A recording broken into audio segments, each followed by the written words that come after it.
Oh, hello guys. Oh, ayan, magluluto yung kapatid ko ng ng turon sa saging na merong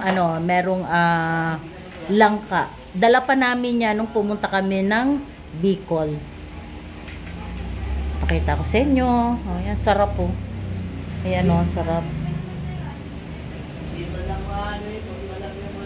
Tapos yung isa doon, oh, ayun yung nasa dulo, oh. Rambutan yan, kinuha namin sa bundok.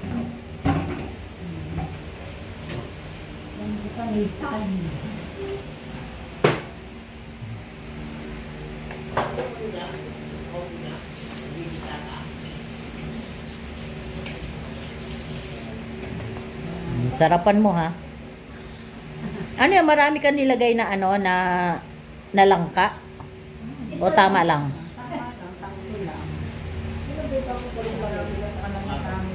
Tapos papatamisin na yan.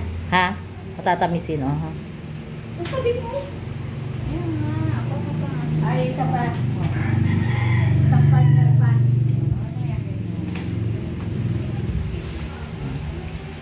Tapos yung isa titignan ko naman kasi niluluto niya na yung ibang Nabalot. na nagawa na nila Ched. Ito. Oh, ayan yung mga nagawa na ng aking kumare. Oh, ito na yun, yung may dalawa ng luto. Ito nga pala yung aking kumare, yung aking BFF sa Kitay, Tagkawayan. Yan, nung mga bata pa kami, ito talaga ang aking BFF. Ayan, sarap. Oh, gusto na. Nakadalawa ka na? Tatlo. Oh, tatlo.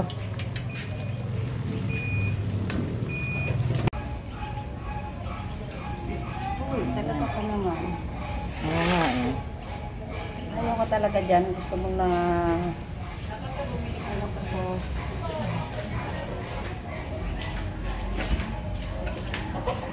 Sarap-sarap yan. Ang sarap kaya nito. Kasi nilagyan namin ng langka. Yung langka galing pa sa Bicol, dinala talaga namin yan. Ang sarap ng langka.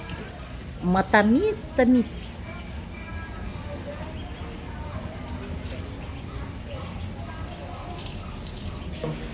Ayan, sige.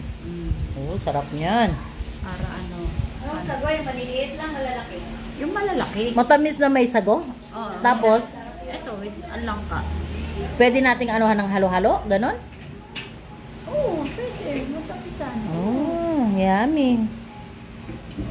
Ang matamisan ko to kasama yung sago. Kasama na to sa ano. Ah, ito palang mga t-shirt ko na yan, oh. Anihin ko na, papamigay ko na. Baby, nasa na kayo? Uy, mga tulog ba kayo? Ha? Sarap, no? Tamis, no? Sarap po. Sarap. Sarap sa sago. Mmm. Yung nagkamisan ng sago. Ang sarap.